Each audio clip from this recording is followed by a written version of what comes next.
Hello, everyone. Good afternoon from Lagos, Nigeria. My name is Confidence Staveley, and I'm your host for Breaking Into Cybersecurity African Series. And on today's episode, we have Michael Ndon, who is joining us from where? Tell us. I'm in Port Harcourt, Nigeria. Amazing. And he happens to be our first guest. Yay!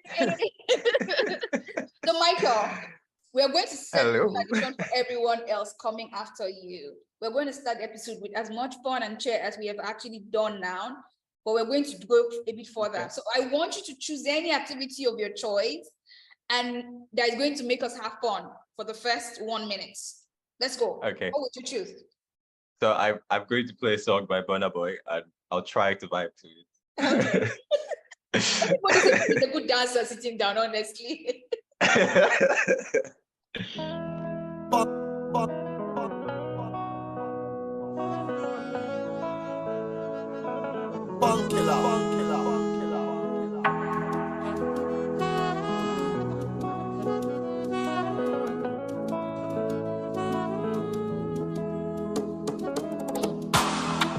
Now me with they clean on the house.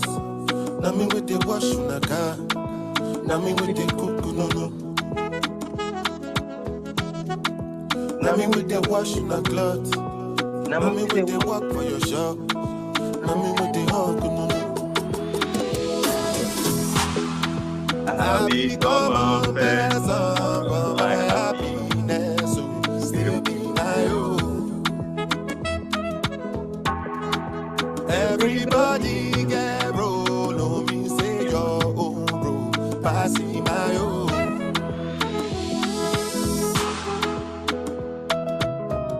Okay. If it wasn't that hard, I told you anybody could be a good dancer sitting down.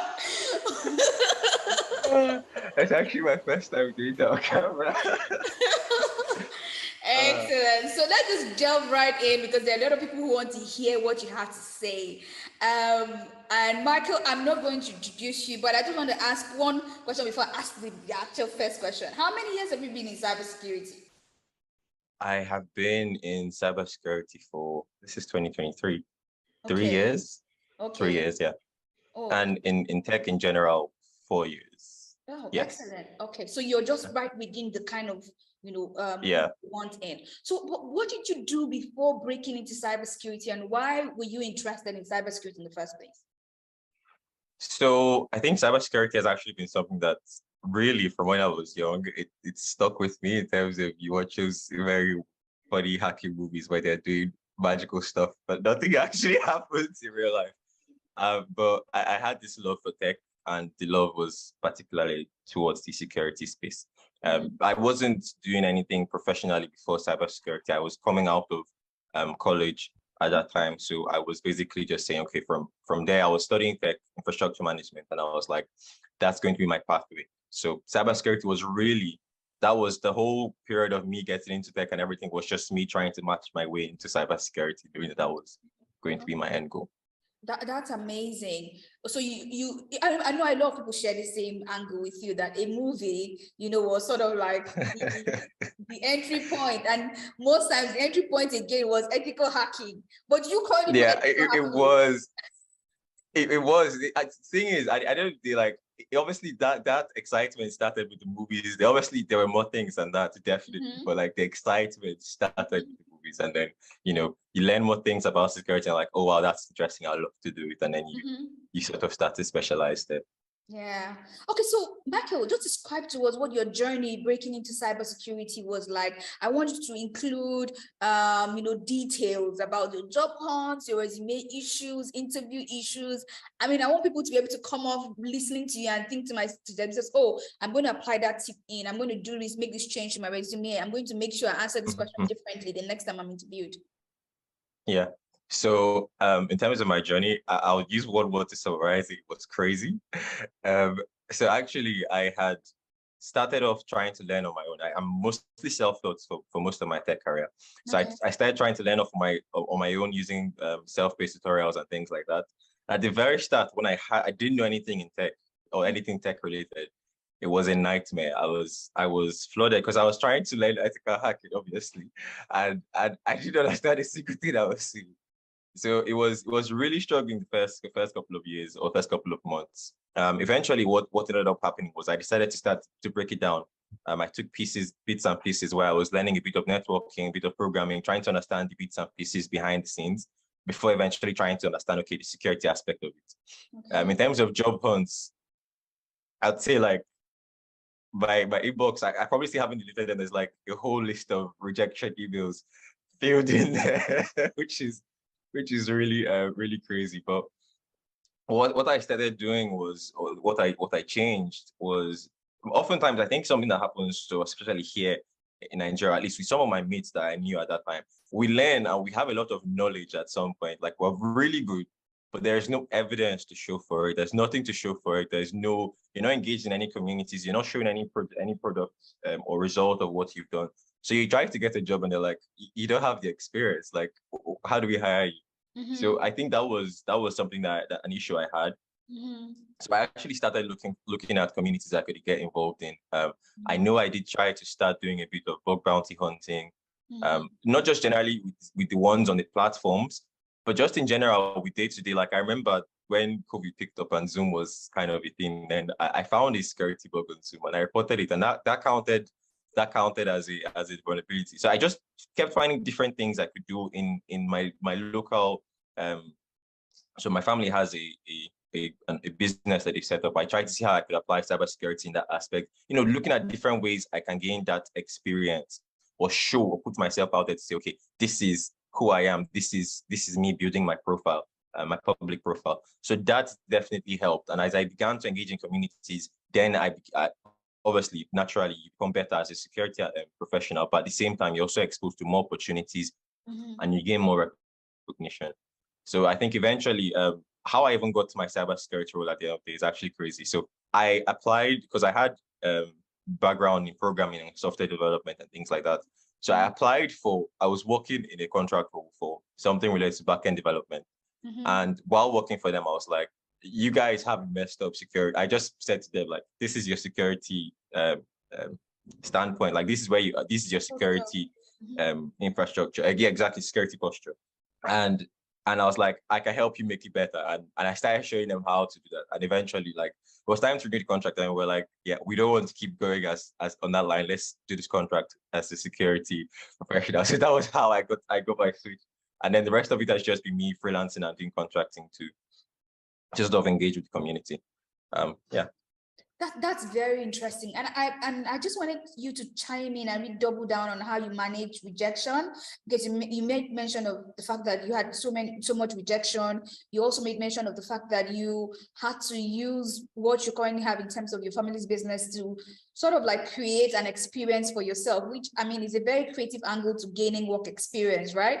You also spoke about getting your job. I don't know if it's your current job or your first job from you providing a software engineering service to the company you're currently in, and then pivoted from there and said, you know what, this is where you guys are faltering on, and this is what you should do better. So can you speak about those three areas more? Like, I want to hear how you manage rejection. And I also want to hear more about that. Are you currently still in that role? I also want to hear about the Zoom vulnerability you mentioned. Did you get paid accounting for that? I mean, that's so much information I'm asking of you, but please just share as much as you do. Yeah, I'll try. So with the handling job rejections, actually, it wasn't funny the first couple of months, but obviously you have to just keep going. And I think usually the best way to go about it is to, sometimes, fortunately, you get some of these companies who genuinely send you a good response. So they don't just say, oh, sorry, we can't proceed, and next. They actually send you some helpful information. Or sometimes even if they don't send you helpful information, you can still like reach out to someone and be like, okay, why is this? So I'm actually on some of these communities where you can get help with CV reviews and things like that. And I do have someone who's been like a mentor to me for the last 6 years. So he has been a cybersecurity professional for over 20 years. So I've always had his guidance in terms of, okay, this is how I should map my Please give him a shout out. Like, give him a shout out. We want more of him. Shout out to Dr. Lawson. He's really an amazing person. So I had his guidance and help, and even just in terms of acquiring that work experience. So I'm going to speak to that aspect. It's then down to you at that point. You're like, because most businesses, especially if you're Nigeria, for example, most businesses don't really recognize that they need these services. It's like a buy product for them. They don't necessarily need to have it. But if you're able to introduce it to them in a favorable sense, they're like, okay, sure, do it. And when you're able to pitch those sort of things, you get those little contracts, little things you have to do. Some of it I was building something little, some of it was me actually implementing something for the company. And you have those little opportunities that you can stick out and say, okay, this is something I've done. And the reality is when people are hiring, at least I say this now because I've been in that position where I'm having to also look at people to that you want to bring in. When you're in that position, you're looking at what has this person actually done as opposed to what has he learned. So you're trying to see the practical aspect of what he has done. So that is what most people are looking for. And when you get to that point, you're like, that is what you have to just know as you're trying to build your career, basically. You have to be able to show something practical. Okay, I did this, I did that. And I think Zoom actually helped me there. It was unintentional. I was using Zoom and I found out that there was a loophole in their payment system that basically allowed you to, I could potentially go about a couple of months in a year without paying. Something that had to do with the way, like if your card expires and things like that. So it's not a very easy process to navigate or something that's very pronounced, but somehow I was able to figure it out. And it's funny because I actually got a few months off initially. And I was like, hang on a sec, I have not been paying for Zoom for like 2 months, but I'm using the paid plan. So eventually I realized it was a security vulnerability and I reported it to them. So they actually did reward me. They classed it as a low vulnerability because it wasn't, well, depending on the person, but mostly it wouldn't be, it's not very, very easily exploitable. I mean, you have to have a virtual card that has, you have to be able to expire cards and block cards, things like that. So if the person is not determined enough, then the chances are very less for them to lose a lot of money. That's very profound. Well, I managed to get this. I think I got around $750. It was, yeah, it was at least it's less than the what they classify a vulnerability as. It's more about what you've done. You've discovered this vulnerability, you've reported it, writing those reports. Those things build your CV, they build your resume, and they add to it. So little things like that definitely help. And with interviews, like actually going to interviews, I don't think I've been, unfortunately to say, I don't think I've actually been in a security interview where they interviewed me for a security role, because it's just been me pivoting my way internally and going across roles. So yeah, that's like my summary of it. That's very profound. And I think you've just said so much. I was hoping to be able to summarize, but there's been so much said. You've spoken about the power of community, the power of mentorship, the power of doing it and showing instead of telling about your skills. You said the power of documenting and communicating your findings, which is a soft skill as well. So that's been so much packed in there in your answer to that question. But I want to ask, what's your current role at the moment? What do you do? Like, what parts of cybersecurity are you really versed in at the moment? So at my current company, I am sort of pivoting between two aspects. I'm into cloud security. At the same time, I'm also leached into operational security, where you're dealing with the policies and management of that. And the reason is because while I was focused more on cloud security as a way of expanding our career growth, I've been asked to step into that line of managing the operational security. So initially, I started out as a security analyst. I am playing the role of the security manager at the moment, but obviously on paper it still says security analyst. But basically, because it's not really a big company, it's a small company. They have a little IT force, so you're in that position where you have to play a lot of roles. So, but my focus at the moment is between cloud security and operational security. Okay, but just tell us in a nutshell, what did you learn from breaking into cybersecurity? What did you learn from your journey into breaking into cybersecurity? I think one thing I learned was really the tech space is crazy. So at the very start, it's nice to know what you want to get out of it, because otherwise you end up getting slapped around a lot. And by that, I mean, I remember when I was starting out, I took several different courses. I took several different, you're trying to learn, you see digital forensics, like, oh, that sounds interesting. You see ethical hacking, that sounds interesting. You see vulnerability management, that sounds interesting. You're now caught up with so many different areas of specialization, which you shouldn't be learning all of them at once, but you're trying to, and that just messes with your focus. So I think it's if I had a way to go back and start all over, I would pick one, build on it. Obviously, I'll start from the foundations, but then I pick one, specialize on it, gain my experience there, then start to pivot to other ones, which is what I'm currently doing now at the moment. But obviously, that's something I would have started a lot earlier.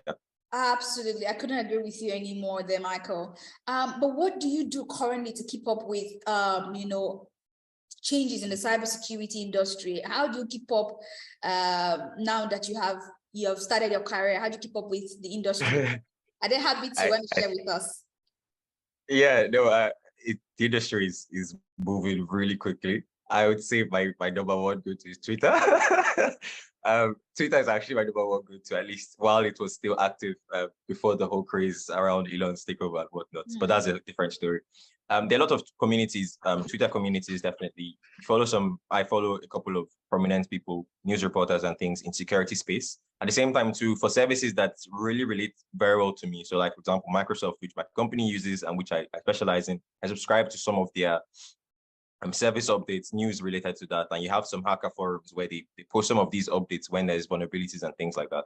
So I'm subscribed to most of those things, and that's how I get my up-to-date information. Now, at the same time, too, I'm still in these communities on Discord, on LinkedIn. So occasionally you also see posts and comments that come off of these pages. And at the same time, too, one that can't really be underspelled is podcasts, listening to podcasts a lot. And I think that really helps. My mentor did recommend one to me, which I have really, really appreciated, Security Now. And I think I appreciated them most when LastPass was going through problems, because I used LastPass when they had their issues. And so I had to migrate to Bitwarden, but it was just good to be able to properly understand what was going on in that space and make the appropriate decision.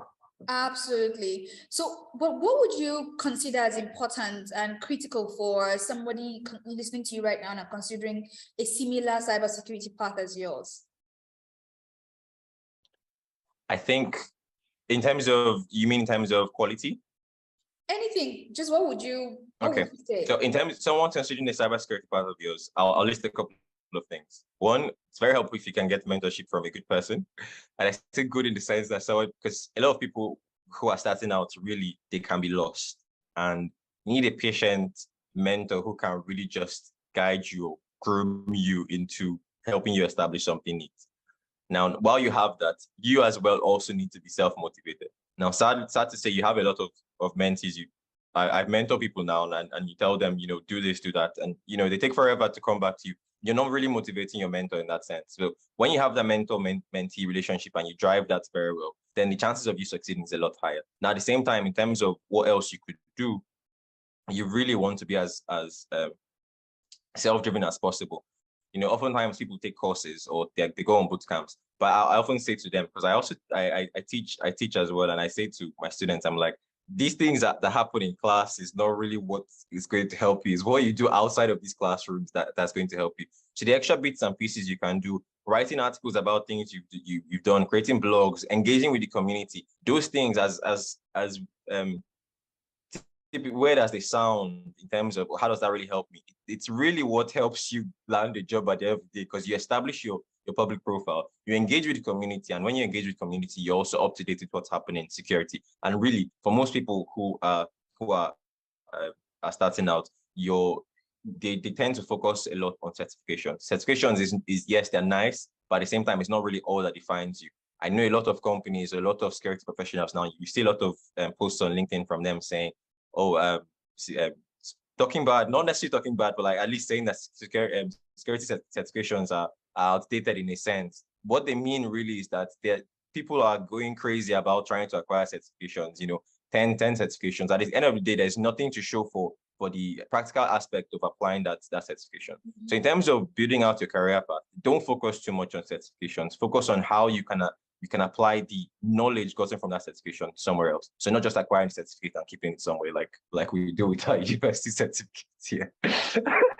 Absolutely. I know I was going to ask you a last question, Michael, but it looks like you've gotten ahead of me and you've actually dropped some of the gems that I was hoping you're going to drop. But you know what? I'll just ask you because I want to ask you, right? What advice would you give to future professionals who are looking to break into cybersecurity? I know you said a lot, but if there's anything you can add, if you don't have anything else to add, it's fine. You've already given us quite a lot.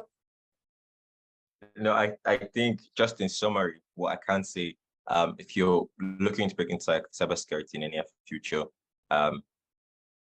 plan out first off, ask yourself really why are you breaking into it. It's always good to establish your reason for doing it, because when things get tough, that's how you get motivated at the end of the day. Because if you're just doing it for some frugal reason, then when things get tough, it's very easy for you to dump it. I know a lot of people who they just hear, oh, the tech world is moving, and then they try to get into it, and then when things get hard with them, they dump it, and it's goodbye to them. And like, you've wasted resources, you've wasted someone's time, because those people had mentors who were trying to help them, and all that time spent on them is gone because the motivation is lost. So get your motivation right from the start. Know why you want to do it and stick with that. And once you stick with that, try as much as possible to get a mentor. I think if you get a good mentor, most of the other things I want to say really will come from your mentor at that point. So I think that pivotal person in your life basically is very key. So I think that, and in addition to the other things I've said earlier on, really be helpful for you if you're trying to break into cybersecurity. Absolutely. And I really like how you mentioned the role of the mentor and the role of the mentee, and that it was mutually motivating. Like, the motivation isn't just from one angle. It's not just the mentor that's trying to guide you and get you on the path, but you also have to motivate your mentor as well as the mentee by being serious, coming back around and doing all of the tasks that they were assigned to you. Thank you so much, Michael. I would not be having sound bites dropping, when I drop it, what? Chop sound bites because there's been Can I say one last thing though? Yeah. Just something I remember. Is that fine with you? Yeah, go ahead. Okay, so I just remembered one thing, and I think it's something that I have seen happen consecutively through mentorship and teaching people. Mm-hmm. They go on courses to learn, and you have access to mentors, you have access to people who can help you, industry professionals.